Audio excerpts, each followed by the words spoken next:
In September 1991, shortly after the end of the Cold War, a cabal of elite bankers and intelligence spooks led by George H.W. Bush financed a $240 billion covert operations war chest through the purchase of 10-year securities that, as it happened, were scheduled to come due on September 12, 2001. Project Hammer was undoubtedly used for a wide variety of illicit intelligence operations, but mainly it was used to finance a covert economic operation against the collapsing Soviet Union, whereby unknown Western investors bought up much of the Soviet industry with a focus on oil and gas, crashing the Russian economy, looting its central bank, orchestrating what became known as the Great Ruble Scam, and a wide variety of other clandestine, state-assisted operations designed to thoroughly prevent Russia from ever contesting the U.S. as a world superpower, while in the process lining the pockets of these economic hitmen who swooped in to devour the collapsing Russian economy after the fall of the Soviet Union. A spectacular investment for all, at least until money laundering investigations began tracing all the money, or when the 10-year deadline came up and the securities became due and began the routine process of authenticity and ownership checks. Evidence shows that several federal and private investigations had already stumbled upon the Hammer Fund and were compiling evidence on it up until the 9/11 attacks. These included the Office of Naval Intelligence, or ONI, which was moved to the outer E-ring of the recently renovated section of the Pentagon that was targeted and destroyed on 9/11. According to E.P. Heidner, the ONI had been investigating crimes associated with the plundering of Russia. 39 out of the 40 people who worked in those offices were killed on 9/11, including the entire chain of command. The Pentagon's financial accounting offices in that same wing were also an obvious target, as were the passengers on board Flight 77, many of whom coincidentally held top-secret clearances and were connected with Pentagon black operations. Agents of the Office of Naval Intelligence had also been investigating financial transactions which were linked to securities being managed by those securities dealers in the World Trade Center that were also targeted. 31% of the 125 fatalities in the Pentagon were from the Naval Command Center that housed the Office of Naval Intelligence. 41% of the fatalities in the Twin Towers came from two companies that managed U.S. government securities, Cantor Fitzgerald and Eurobrokers. There were three major security brokers in the World Trade Center: Cantor Fitzgerald, Eurobrokers, and Garbin Intercapital. At 8:46 on the morning of September 11th, Flight 11 flew directly into Marshall McLennan's secure computer room in the North Tower, right below the floor on which Cantor Fitzgerald was situated. Cantor Fitzgerald was the largest security dealer in the U.S. Shortly after that, a massive explosion went off just under the FBI offices in the North Tower on the 23rd floor. Fires were reported on the 22nd floor at 8:47. There were also explosions and subsequent fires reported at Garbin Intercapital on the 25th floor and in the basement of Tower 1 as well. Shortly thereafter, at 9:03, Flight 175 hit the South Tower right below the floors on which Eurobrokers was situated. In all three cases, the explosive, fiery destruction consumed the offices and the several floors above, destroying files and trapping victims inside. In the midst of all this, Building 6 was destroyed by an explosion that took place before either tower fell. This secondary explosion took out a portion of the building which just happened to include the El Dorado Task Force's offices. The El Dorado Task Force was an interagency money laundering watchdog group responsible for coordinating all major money laundering investigations in the U.S. In the immediate aftermath of September 11th, these groups would be redirected to investigate terrorist financing. Building 6 was located directly between the North Tower and World Trade Center Building 7. While large portions of World Trade Center 6 were gutted by explosions and later by falling debris from the North Tower, the building itself did not suffer a global symmetric collapse at near freefall acceleration as did Buildings 1, 2, and 7. FEMA photographer and 9/11 whistleblower Kurt Sonnenfeld took some interesting pictures of the U.S. Customs Vault in the basement of World Trade Center 6, which was found completely empty and left with the door wide open. All of its contents appear to have been looted during the attacks. There is also evidence that gold was being looted from the vaults beneath World Trade Center 4. There were several early reports of a 10-wheel truck packed with stolen bullion caught fleeing World Trade Center 5 when the vehicle had become stuck on a collapsed ceiling brace, forcing the driver to flee the scene. Many researchers have stumbled across one or two of these anomalies from time to time: the empty vaults, the secondary explosions, the fireproofing upgrades on the exact floors coinciding with failure and impact in the towers, the suspicious power downs and evacuation drills, the World Trade Center tenants and security firms like AIG, Marsh & McLennan, and Kroll, and their close ties with the intelligence community, etc., etc. These anomalies are not unrelated, but nevertheless became lost inside the chaos of that September morn, the aftermath, and subsequent cover-ups. Okay, so what does all this mean? Overall, a critical mass of brokers from the major government security brokerages in the Twin Towers had to be eliminated to create chaos in the government securities market. A situation needed to be created wherein $240 billion of covert securities could be electronically cleared without anyone asking questions, which happened when the Federal Reserve declared an emergency and invoked its emergency powers that very afternoon.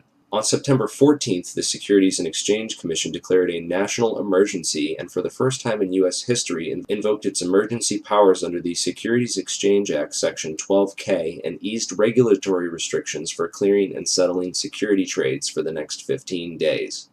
These changes would have allowed the estimated $240 billion in covert government securities to be cleared upon maturity without the standard regulatory controls around identification of ownership. The towers needed to be demolished to create a big enough mess that the illicit activities taking place behind the scenes that morning could be hidden in the confusion of that day. Okay, now let's talk a little bit about who did it and how. 9/11 whistleblower Richard Andrew Grove was a software salesperson for a company called Silverstream. Silverstream's technology was on the cutting edge of Internet solutions, offering software to web-enable the critical business functions of Fortune 500 companies, basically integrating and making available on the web the disparate legacy applications and mainframes while simultaneously streamlining workflow and traditional paper processes, with an end result being a lower cost of operation and more efficient transactions. Silverstream had built Internet transactional and trading platforms for Merrill Lynch, Deutsche Bank, Bankers Trust, Alex Brown, and Morgan Stanley, to name a few. Leading up to 9/11, Silverstream was designing specialized accounting software for a major client, Marsh & McLennan. Marsh is the world's largest insurance brokerage and was located right below Cantor Fitzgerald in the North Tower. Approximately 295 Marsh employees were murdered that morning, along with other innocent victims and employees who either knew too much or too little about their chosen work environment.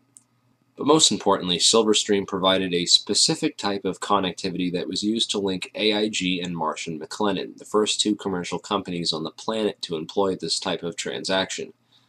What then were Marsh and AIG doing, and why did they need to leverage technologies that no other commercial entity on the face of the earth needed to use to conduct business? The recovered hard drives from the World Trade Center, combined with Richard Grove's testimony, give us some intriguing clues.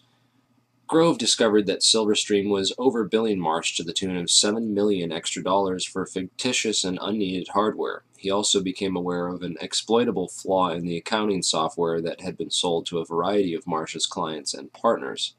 When he brought this up to his superiors at Silverstream and others at Marsh, he was told to keep quiet and not to worry about it.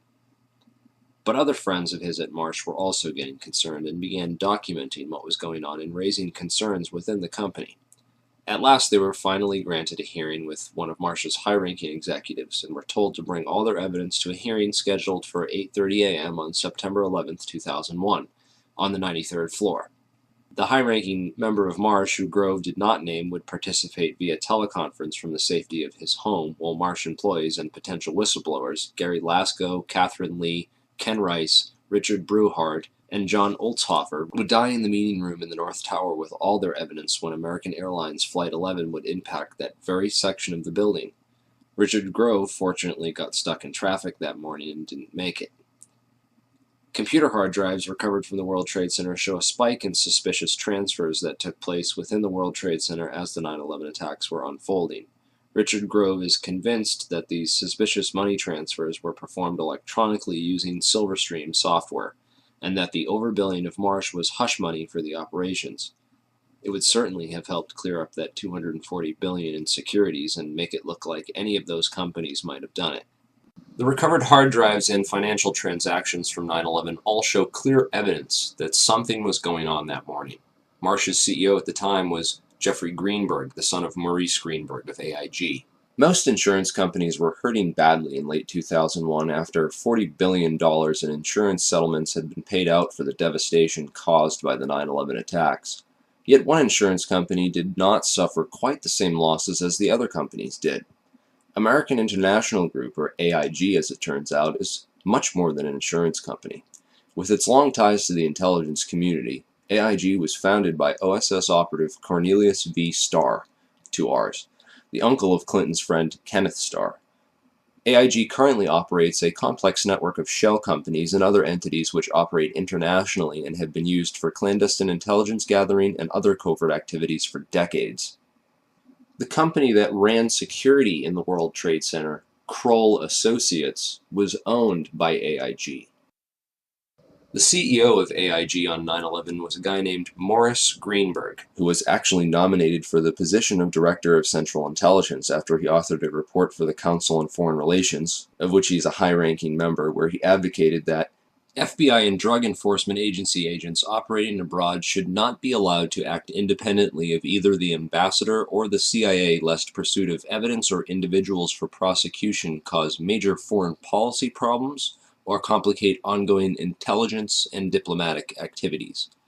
Of course, this type of policy is essentially a continuation of things like Executive Order 12333 and the CIA-assisted Contra cocaine trafficking that went on as an immediate result.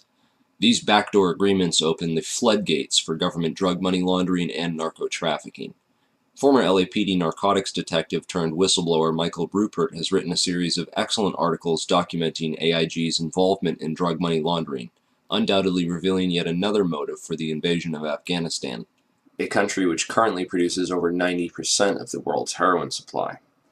Drugs are arguably the most profitable commodity on the entire international market, and drug money was undoubtedly a motive behind the invasion of Afghanistan and consequently the 9/11 attacks.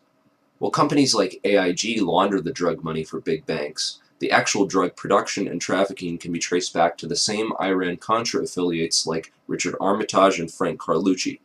Unfortunately, that rabbit hole is a bit too deep and off-topic to get into here. I will mention that DynCorp was heavily involved, as well as Stewart Air Force Base in upstate New York, where the two flights out of Boston crossed paths simultaneously and shut off their transponders before making their way to the Twin Towers. Many researchers believe that the MENA operation was moved to Stewart Air Force Base after Barry Seal got whacked.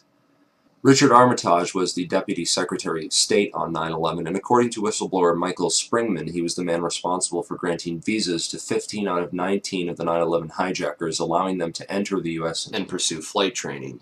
Frank Carlucci is the chairman of the Carlyle Group and was in Washington, D.C. on 9/11, having just met with George H.W. Bush and the brother of Osama bin Laden on Carlyle Group business.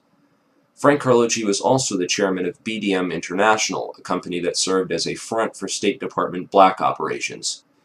Frank Carlucci's employees at BDM International left to take charge of Stratesec, the World Trade Center and airport security firm. Corporate Operating Officer Barry W. McDaniel, an ex-military expert in logistics and materials distribution, and CEO Wirt Dexter Walker III, who is a distant Bush cousin from the Herbert Walker line, with an extensive history of managing CIA front companies.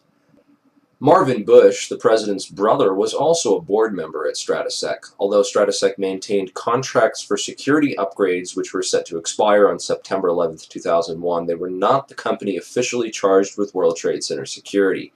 This role was assigned to a risk management firm called Kroll Associates.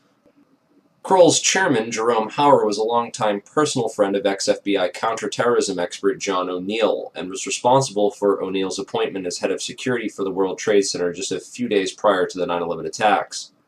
O'Neill was the world's leading expert on Osama bin Laden and al-Qaeda and was a potential 9/11 whistleblower with hard evidence of White House complicity in the protection and shielding of the 9/11 hijackers from all means of federal investigation.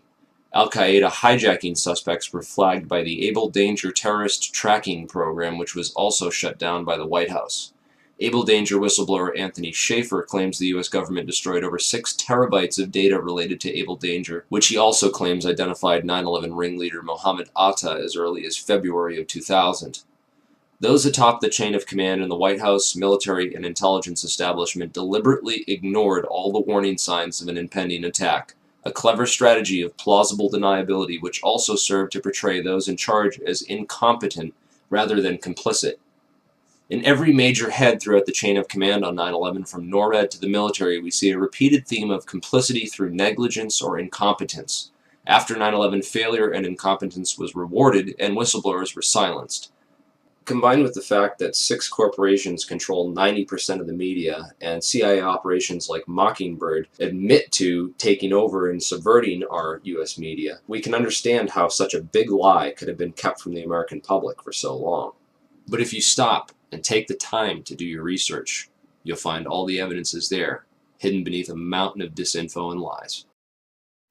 It's been 10 years since 9/11 happened, and we are left with hundreds, if not thousands, of unanswered questions about the 9/11 attacks. A transparently fraudulent 9/11 Commission report, which purposely failed to even mention the collapse of World Trade Center 7, and a host of ridiculous, so-called debunking websites, forums, and other literature, which have done absolutely nothing over the past 10 years to debunk anything other than cleverly selected strawman arguments, and have failed to stem the constant flow of new 9/11 information, which researchers have been uncovering and bringing out to the public.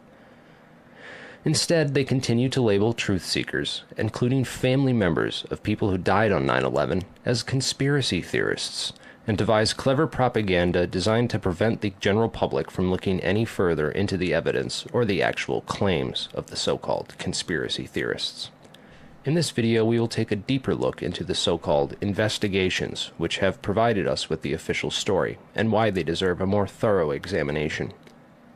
The Bush administration stalled government investigations into 9/11 for over 400 days. A week after 9/11, letters containing anthrax spores were mailed to several news media offices and 2 senators who were perhaps a bit too vocal about opening an official investigation into 9/11.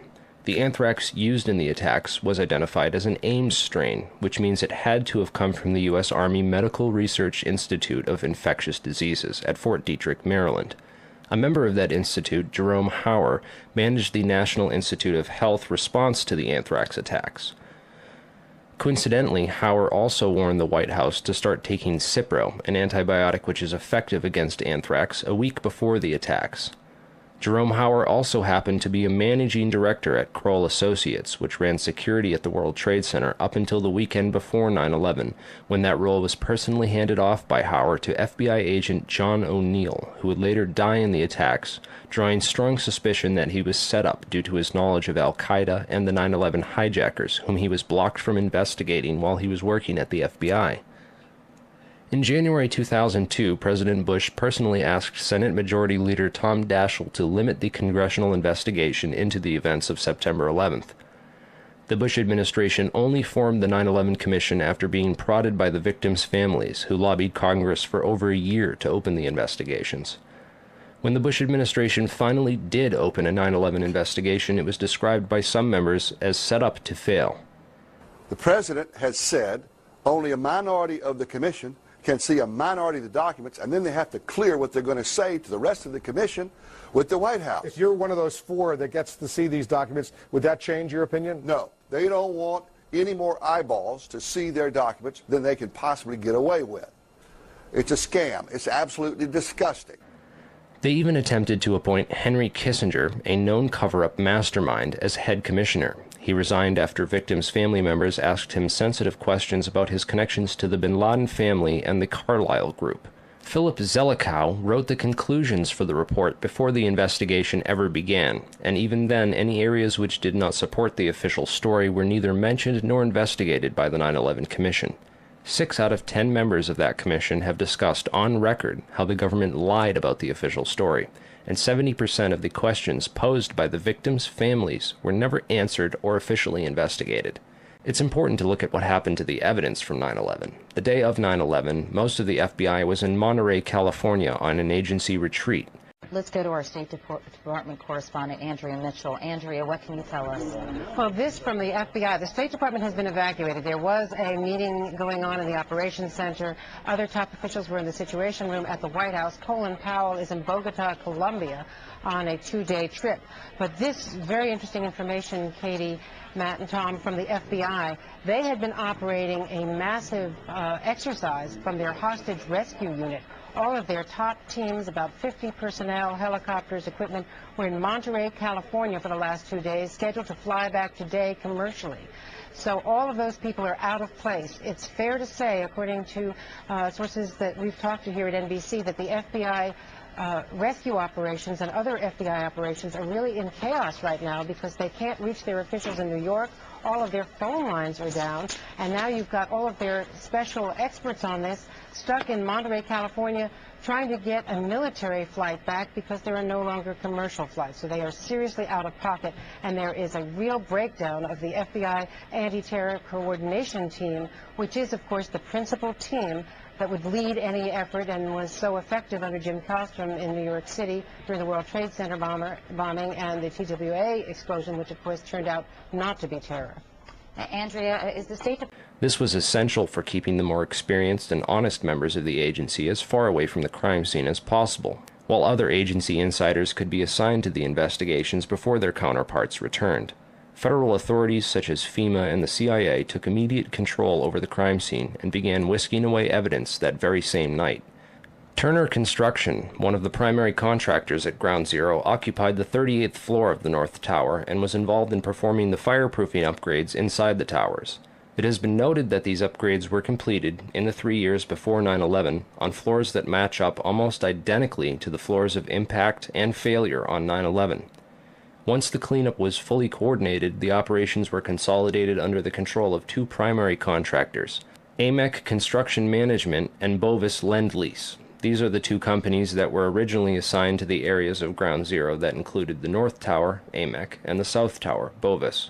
A truly surprising fact is that at the time of the attacks on 9/11, AMEC had just completed a $258 million refurbishment of Wedge 1 of the Pentagon, which is exactly where American Airlines Flight 77 impacted that building.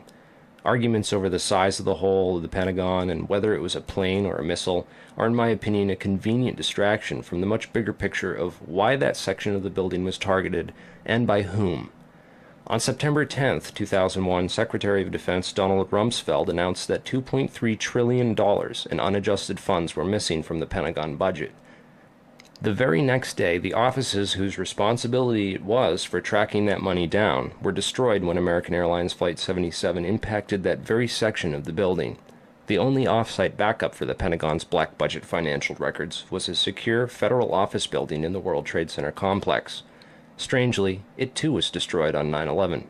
World Trade Center 7 was the largest CIA headquarters outside of Langley, Virginia, and housed offices involved in several large-scale federal investigations into massive stock market and accounting fraud.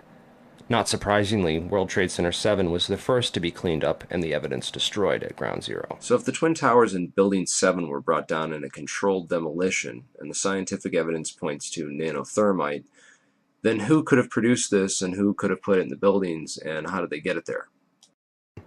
In the impact zone of the North Tower was a company called Marsh & McLennan, which at the time was the world's largest insurance brokerage company. One of Marsh's executives was a guy named L. Paul Bremer, who was also the chairman of the Congressional National Commission on Terrorism from 1999 to 2000, and the U.S. ambassador at large for counterterrorism from 1986 to 1989. Instead of going to work on the day of 9/11 and dying inside the towers with hundreds of his employees, Bremer decided to go on MSNBC and tell the world that Osama bin Laden was behind the attacks and possibly Iraq and Iran, and then he demanded the most severe military response we can come up with. L. Paul Bremer was called away from Marsh in 2003 to become the Iraq occupation governor, a role he has been widely criticized for. So Bremer not only worked inside the buildings, but had offices directly in the impact zone of the South Tower where Flight 175 would hit. He missed work on 9/11 to give us the official story on national television, and went on to be the Iraq occupation governor. You really can't get more connected to 9/11 than that. Oh wait, you can, sorry. I forgot to mention that Bremer was also the former manager for Kissinger Associates. He was a member of the board for Akzo Nobel, the parent of International Paint Company, which produced a fireproofing application for skyscrapers called Interchar. Bremer was also on the International Advisory Board for the Japanese mining and machinery company Komatsu, which at the time had been involved in a joint venture agreement with Dresser Industries, the oil services intelligence front where Prescott Bush Sr. and George H.W. Bush got their start with Neil Mallon. Anyway, the Komatsu Dresser mining division operated from 1988 to 1996 1997, and in July 1996 it patented a nanothermite demolition device that could, quote, demolish a concrete structure at high efficiency while preventing a secondary problem due to noise, flying chips and dust, and the like. As many of you know, residues of thermite, a highly energetic chemical mixture, have been confirmed in samples of World Trade Center dust, and the use of thermite at the World Trade Center was also revealed by environmental data.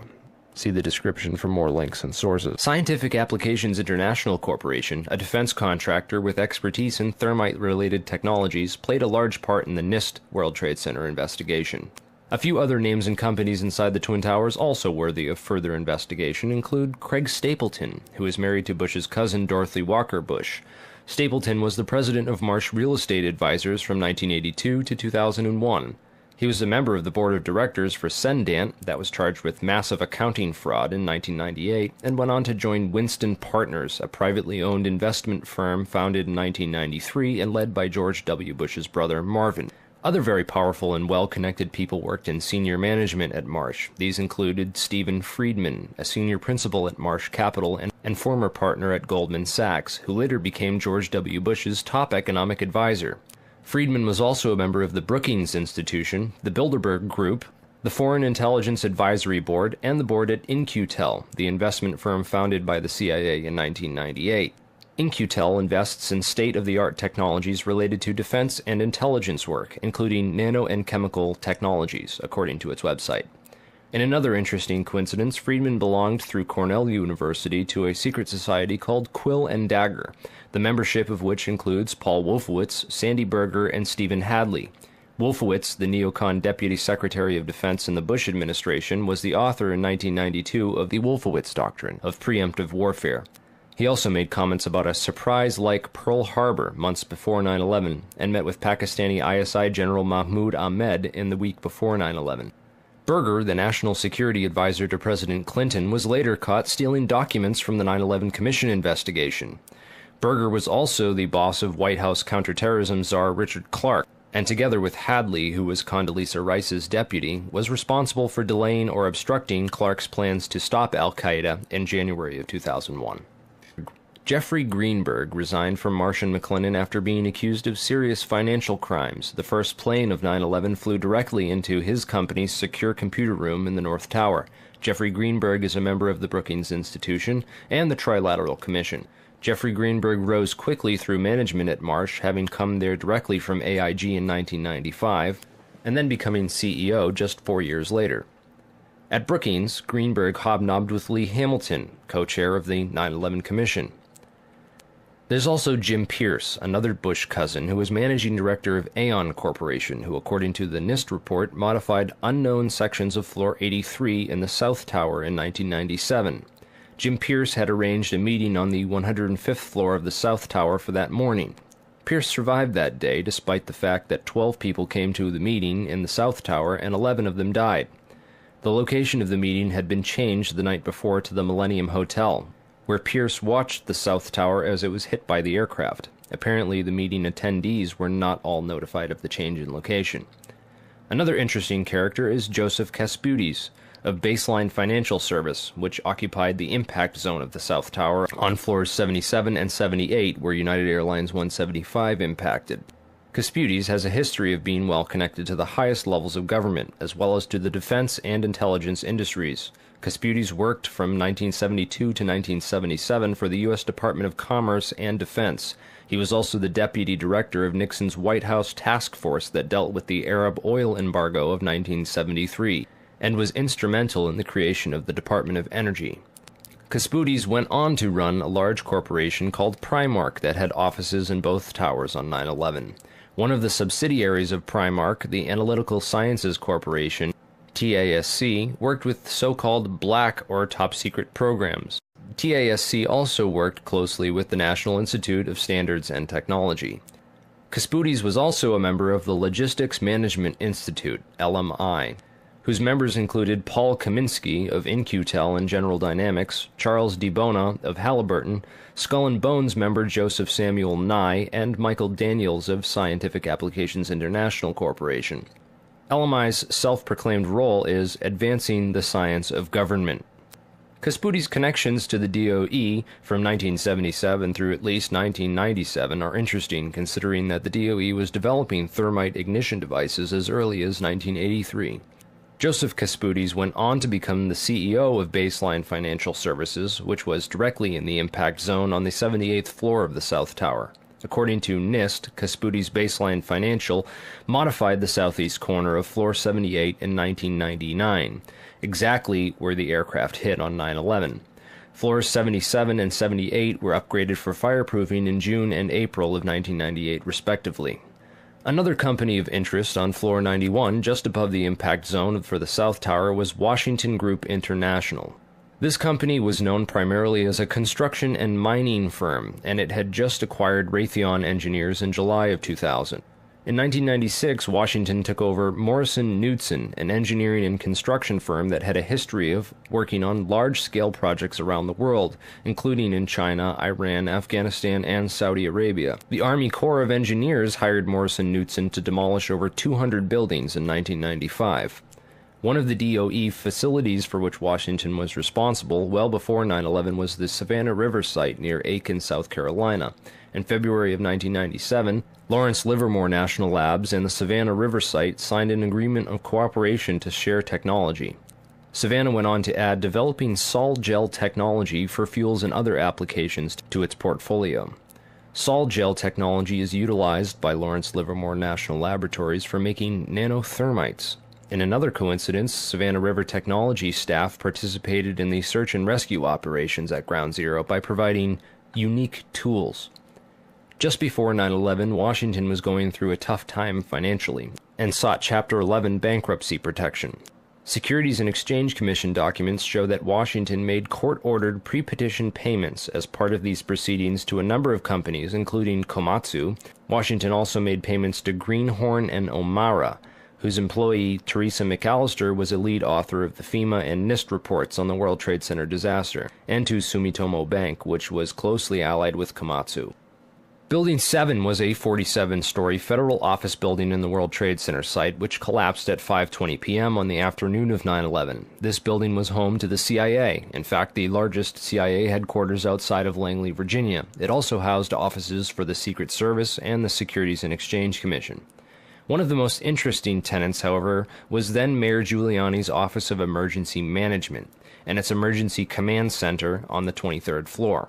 This floor received $15 million worth of renovations, including independent and secure air and water supplies, and bullet and bomb-resistant windows designed to withstand 200-mile-per-hour winds. Mayor Giuliani was a former U.S. prosecutor for the South District of New York from 1983 to 1989, who was in charge of investigating the terrorist financing Bank of Credit and Commerce International. After he left his job as a prosecutor to start a political career, he worked for a law firm called White & Case that actually represented BCCI. So he went from prosecuting the BCCI to working for a law firm which defended the BCCI. This was likely his foot in the door of this underground corporate criminal network.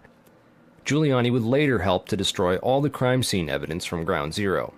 Giuliani's sidekick on 9/11 was Police Commissioner Bernard Kerik, who appeared to be coaching some of Rudy's actions that day, keeping him away from the media and even answering questions for him about explosives in the buildings. In fact, Bernard Kerik gave us the first official government pronouncement that no explosives were involved in the destruction of the World Trade Center buildings. Kerik's department was also the same one that found that pristine, completely undamaged hijacker's passport, which survived a plane impact, and Fireball, which destroyed 2 titanium black boxes and 3 towers.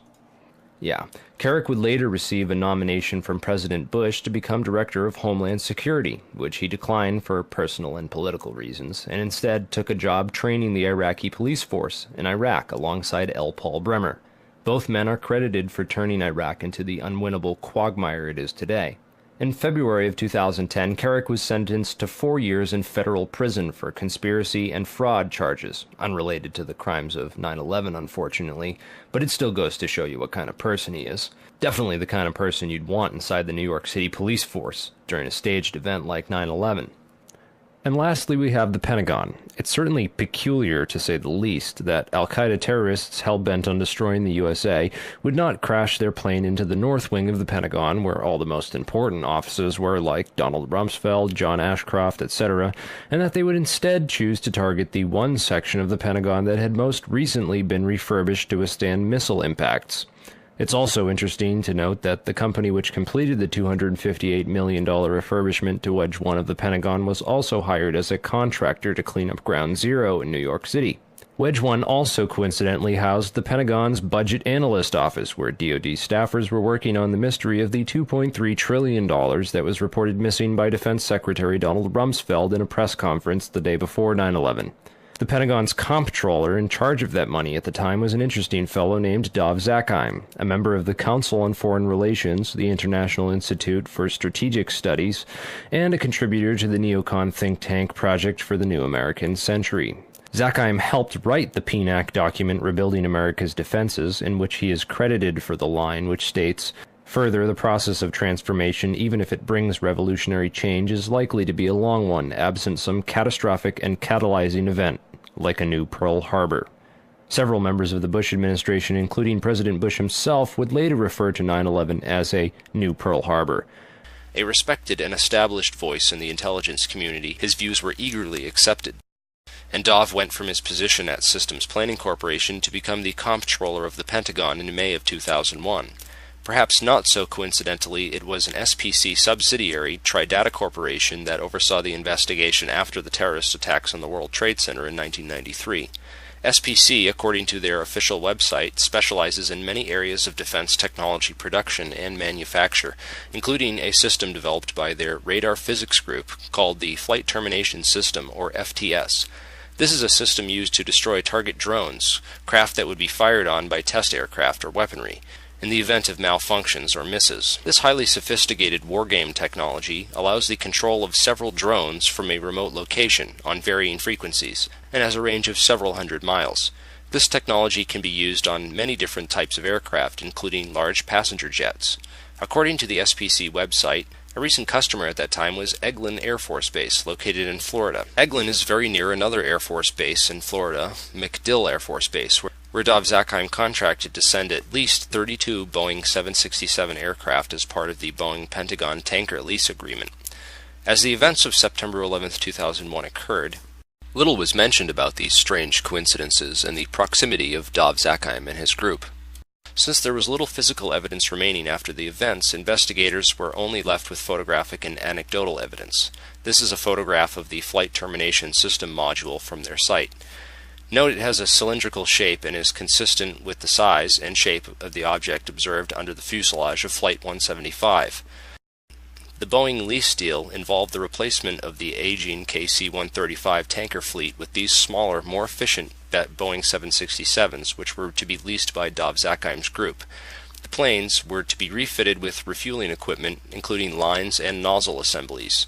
In this enlargement of Flight 175, we can clearly see a cylindrical object under the fuselage and a structure that appears to be attached to the right underside of the rear fuselage section.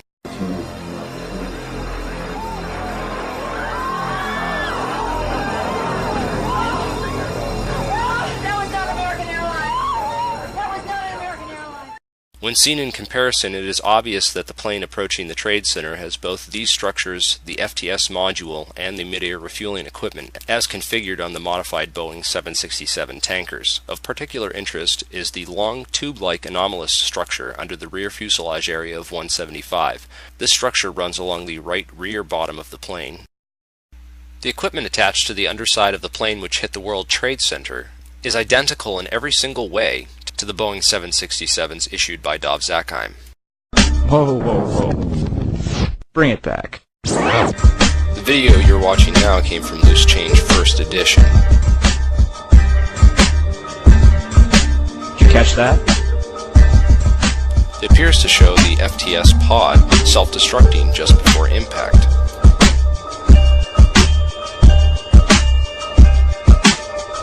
Also, notice that the flash is reflected in the fuselage of the plane.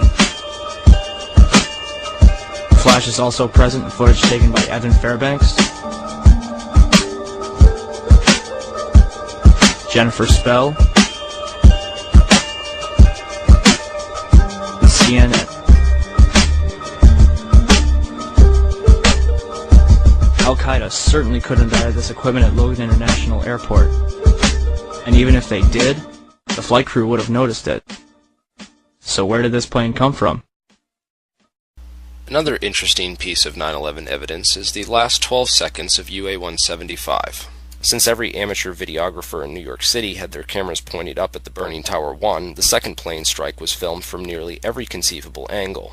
Expert analysis of this plane leads to some startling revelations. First, there is the expertly controlled flight characteristics of this plane.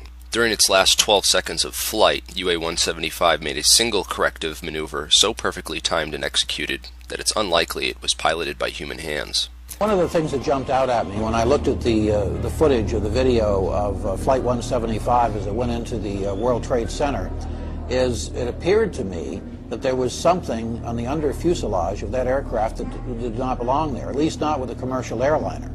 Now, I'll tell you where I have seen attachments that look like that on military aircraft.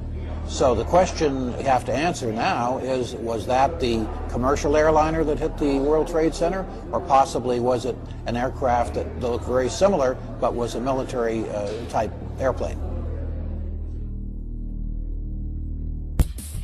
All the recorded sources, all the different photographic evidence that was produced by CNN and ABC, they all show this pod. It's there. You can see it with your own eyes. And in my professional opinion, that there was a pod attached to the bottom of that aircraft, and therefore it was not United Airlines Flight 175. If you take a careful look at the flight paths of American Airlines 11 and UA-175, the two flights that took off from Boston's Logan Airport and crashed into the Twin Towers, you'll find a major clue. Not only did both these planes cross paths directly over Stewart Air Force Base, but they did so at the exact same time. Another odd synchronicity is Flight 93, which had been sitting on the tarmac delayed at the airport for nearly 40 minutes with no explanation.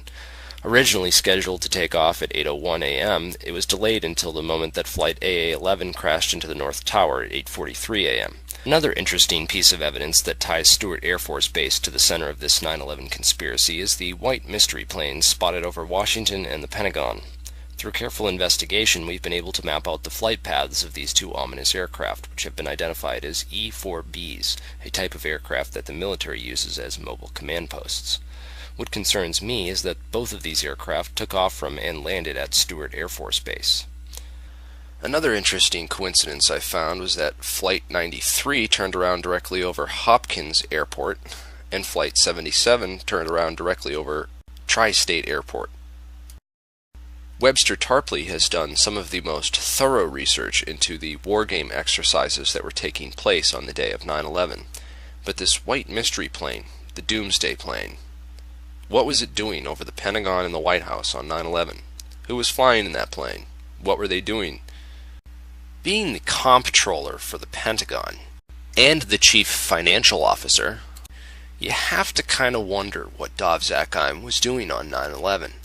And what his connections were to the $2.3 trillion that were missing from the Pentagon the day before 9/11. If anything, the individuals and organizations outlined in this video are at least as suspicious as the 19 hijackers themselves. They have nothing on us. Why don't you? Book 'em, Dano.